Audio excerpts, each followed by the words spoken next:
உழவர் உலகம் வேட்டியில் உதயம். உதயம் வேட்டிகள் ஷர்ட்டுகள். பாக்கி இப்போ இந்தியா கூட்டணிக்கு இந்த இருகட்ட தேர்தல் அப்படின்றது உற்சாகத்தை கொடுத்திருக்காதுன்றதுதான் உங்க அப்சர்வேஷன். அதுக்கு என்ன ஆதாரத்தை சொல்லி பேச? இல்ல ரெண்டு கட்டத்தில் நம்ம ஒன்றும் ஒரு கன்க்ளூஷன் வந்துட முடியாது. ஒரு இப்போ கிரிக்கெட்டில் விளையாடும்போது முதல் 2-3 பால் வந்து டல்லாக தான் இருக்கும். அப்புறம் 2-3 ஓவர்கள் டல்லாக தான் இருக்கும். அப்புறம் 4-5 ஓவர் அப்புறம் மொமெண்ட்டை பிக்கப் ஆகும். யார் அடிக்கிறாங்கன்னா பேட்டிங் இதுவாக இருக்கா இல்லை பவுலிங் செமையாக இருக்கான்னு இப்போ முடிவு வரும். அப்போ ஒரு வரவரவுக்கும் கடைசி ஓவரும் போது இப்போ 2 கட்டம் ஃபர்ஸ்ட் ஓவரில் முதல் 4 பால் யாருக்கு டல்லாக இருக்கு? யாருக்கும் டல்லாக இல்லை, இதுவும் இல்லை. முடிவு இன்னும் ஒரு 2-3 கட்ட தேர்தல் வரும்போது ஒரு கிளியர் பிக்சர் தெரியும். ஒன்று. ரெண்டாவது நான் ஒன்று சொல்கிறேன். நான் ஏன் இதை சொல்ல வரேன்னா, மெயின் இந்த பக்கம் பாஜகவுக்கு எதிராக நாம் மனத்தளவில் கவனிக்க வேண்டியது காங்கிரஸ் மட்டும் தான். ஏன்னா காங்கிரஸ் மட்டும் தேசம் பல மாநிலங்களில் பரவி இருக்கிற தேசிய கட்சி, பல ஆண்டுகள். அதுலேயே ஹசீனா அவர்கள் சொன்னது, தோல்வி விட்டு வாக்கு பர்சன்டேஜும் வாக்கு வித்தியாசம் ரொம்ப குறைவு தான்ன்றாங்க. கடந்த ட்ராக் ரெக்கார்டு எடுத்து பார்த்தாலும் ரொம்ப அருகாமையில தானே காங்கிரஸ் இருக்கு. அதை தானே சுட்டி காட்டினா. நான் அதை தான் சொல்றேன். அவ்வளோ பர்சன்டேஜ் இருக்கிற காங்கிரஸ் ஏன் 300-350 இடங்களை போட்டியிட மாட்டேங்குது? அவங்களுக்கு தான் தோல்வி பத்தி எனக்கு கவலை கிடையாது. நாங்க தான் எல்லா இடங்களும். தமிழ்நாட்டு எடுத்துங்களேன், இதுவரை கழகங்களை சார்ந்திருந்த தேசிய கட்சிகள் முதல் முறையாக பாஜகவும் அதிமுக உறவு முறிகிறது. நாங்க தான் அதிகமான இடங்கள் போட்டியிடுறோம். பாஜக வந்தாங்கல்ல, நீங்க வெற்றி தோல்வியெல்லாம் விடுங்க, அந்த துணிவே காங்கிரஸ் வந்திருந்தா சார் அது கூட்டணி முறிவு ஏற்பட்ட பிறகு வேறு வாய்ப்பு இல்லை, நிக்கிறாங்க. நீங்க அதுக்காக காங்கிரஸ் திமுக கூட்டணியில இருந்து இல்ல அப்படி சொல்லல. நான் அப்படி சொல்லல. வெஸ்ட் பெங்கால்ல தீதி என்ன சொல்றாங்க, நாங்க தான் போட்டிடுவோம், நாங்க கொடுக்குத வாங்கிக்கோங்கன்னு 2-3 தர்றாங்க. இந்த நிலைக்கு இவங்க வந்திருக்க கூடாது என்னோட பார்வை. அதனால தான் 350 இடங்களை போட்டிட்டா நமக்கு அத்தாரிட்டி சொல்லலாம், நாமளே கூட சொல்லலாம். ஒன்று பதற்றம். நரேந்திர மோடி பேசுறதெல்லாம் பதற்றம்னு சொல்வதே கூட ஒரு பதற்றம். ஒரு சின்ன விஷயம் சொல்ல வரேன். அதாவது தமிழ்நாட்டில் திமுக தான் பெரிய கட்சி. ஆனால் அவங்க 22 இடங்கள் தான் போட்டி போடுறாங்க. மீதி தான் கூட்டணி கட்சிகள் தான் கொடுத்துருக்காங்க. அது மாதிரி தான் இது. ஆக்சுவலாக ஒரு கூட்டணின்னு வரும்போது சில விட்டு கொடுத்தல்களில் பெரிய கட்சி பண்ணும்போது அது ஸ்ட்ராட்டஜியாக தான் நம்ம பார்க்கணும். அது ஒரு ஸ்ட்ராட்டஜியாக தான் நம்ம பார்க்கணும். ரெண்டாவது வேலையில் திண்டாட்டம், விலைவாசி, அப்புறம் போன வாட்டி சொன்ன வாக்குறுதிகள் நிறைவேற்ற பல விஷயங்கள், மக்களுக்கு இருக்கிற அதிருப்தி, இதெல்லாம் இந்தியாவில் வெவ்வேறு பகுதிகளில் இருக்கிற மாதிரி மணிப்பூர்லயும், நார்த் ஈஸ்ட்லயும், காஷ்மீர்லயும் வேற மாதிரி வெறுப்பு இருக்கு. இப்ப காஷ்மீர்ல 6 தொகுதி இருக்கு சார். 3 தொகுதியில பிஜேபி போட்டியே போடல. நாங்க 370 எடுத்தோம்னா மக்கள் அங்க ரொம்ப சந்தோஷமா இருக்காங்க, மக்கள் திட்டத்துல ரொம்ப ஆதரிக்கிறாங்க, தீவிரவாதம் ஒழிஞ்சு போச்சு எல்லாம் சொல்றாங்க இல்லையா. ஆனா ஜம்மு காஷ்மீர்ல அவங்க 3 இடத்துல தான் போட்டி போடுறாங்க. ஜம்முல 2 இடங்கள் தானே, 3 இடத்துல இதுவரையும் லடாக்ல அறிவிச்சிருக்காங்க, ஜம்முல அறிவிச்சிருக்காங்க சார்.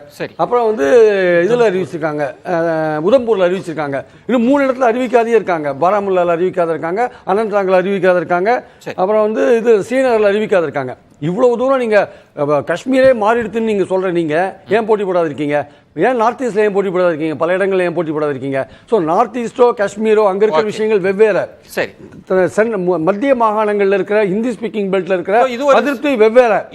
சவுத் ஏற்கனவே பிஜேபிக்கு எதிராக தான் இருக்கு. அதனால டோட்டலி பாத்தீங்கன்னா இது எல்லாமே கம்பைண்டா பாத்தீங்கன்னா அந்த 303 இடங்கள் பெறத்துக்கான வாய்ப்புகள் குறையுது ஆக்சுவலா. அதாவது காங்கிரஸ் ஒரு அழகான வியூகம் அமைத்து இந்தியா அலையன்ஸ் என்ற ஒரு கட்டமைப்பிற்குள் இத்தனை கட்சிகளை ஒருங்கிணைத்து மிக தெளிவாக நாங்கள் இந்த பாராளுமன்ற தேர்தலை சந்தித்து கொண்டுள்ளோம். சில இடங்களில் அசம்பிளி தேர்தலும், சட்டமன்ற, ஆந்திரா போன்ற இடங்களில் சட்டமன்ற தேர்தலும் ஒருங்கிணைந்து சந்தித்து கொண்டிருக்கின்றோம். அதனால எங்களுக்கு ஒரு குழப்பமும் இல்லை. எங்கே எந்த கட்சி பலுவாக இருக்கிறதோ அந்த கட்சிக்கு அங்கே அந்த சீட்டை விட்டு கொடுத்துருக்குறோம். அதிலே எங்களுடைய பார்லிமெண்ட், இந்த இந்தியா அலையன்ஸோட அந்த அஜெண்டாலே இருக்கு. கோஆப்ரேட்டிவாக நாங்கள் ஒரு கட்டமைத்து இந்த பாசிச ஆட்சி முக்கியமாக இந்த பாஜகவின் பாசிச ஆட்சி, மக்கள் விரோத ஆட்சி கட்டிலிருந்து வீட்டிற்கு அனுப்பக்கூடிய காலம் வெகு தொலைவில் இல்லை. 2024 இன்னும் வெகு சில தினங்களிலே நீங்க பார்ப்பீர்கள். கண்டிப்பாக இந்தியா அலையன்ஸ் காங்கிரஸோட வியூகம் தான்றாங்க. நீங்களும் பாக்கியும் சொன்னதுக்கு அது ஒரு வியூகமா இருக்கு. கூட்டணி ஒருங்கிணைப்புன்ற பாயிண்ட். நீங்க தமிழ்நாட்டு நிலைமையை சொன்ன மாதிரி அது உண்மை பொய்ன்றதை தாண்டி காங்கிரஸ்க்கு வேற வழி இல்லை. இப்போ குறைந்தபட்ச இடங்களையாச்சும் ஜெயிக்கணும்னா இந்த கூட்டணிலாம் வச்சு தான் சந்திக்கணும் அப்படின்ற நிலைமை. இப்போ உத்தரப்பிரதேசத்திலே வந்து 17 இடங்கள்ல தான் போட்டியே போடுறாங்க அவங்க. நீங்க வந்து மத்திய மண்டலத்தில் இருக்கக்கூடிய உத்தரப்பிரதேசத்துல பிஜேபிக்கு எதிரான அலை இருக்குன்றப்போ நீங்க தைரியமா நின்றுக்கலாம். நாங்க மீண்டும் மீண்டும் சொல்றது 400 இடங்கள்னு நாங்க சொன்னது எங்க அகிலேஷ் பெனிஃபிட் அடைய மாட்டாரான்ற அவங்களுக்குமே பெனிஃபிட் ஆயிடுது. இப்போ காங்கிரஸ் வந்து உத்தரப்பிரதேசத்துல எவ்வளோ வேல்யூ அடிஷன் பண்ணணுன்றது நம்ம பார்க்கணும். 2019 பகுஜன் சமாஜ் கட்சி 20% வாக்கு வங்கி வச்சிருக்கிற கட்சி, அவங்களோட சேர்ந்து அவங்க 15 இடங்கள் தான் ஜெயிக்க முடிஞ்சது. நாங்க 62 இடங்களை ஜெயிச்சோம். எல்லாரும் என்ன வேணாலும் சொல்லிக்கலாம். நான் சொல்றேன் 5 மாநில தேர்தல் சூர்யா உத்தரப்பிரதேசத்திலேயே 14 நீங்க 71 இடங்கள் வின் பண்ணீங்க, 19 நீங்க 64 தான் வின் பண்ணீங்க. அதான் எதிர்க்க இந்த கூட்டணி அமைந்ததுனால நீங்க அதான் நிலைமை. ஆக்சுவலா இறுதி கருத்து உங்க கூட இல்ல. 5 மாநில தேர்தல் நடக்கும்போது இதே ஊடக மன்றங்கள்ல நம்ம வந்து பிஜேபி ஒரு மாநிலத்துல கூட ஜெயிக்காது எதிர்ப்பலைன்னுலாம் சொன்னோம். 3 மாநிலத்துல மிகப்பெரிய வெற்றி. அவங்க சொல்ற மாதிரி மார்ஜின் விக்டரி எல்லாம் கிடையாது. மத்திய பிரதேசத்துல நாங்க 165 இடம், அவங்க 60 இடம் தான். அது எப்படி க்ளோஸ் விக்டரி க்ளோஸ் லாஸ்? சுருக்கமா சொல்லிடுங்க. ஒரே ஒரு நிமிஷம்.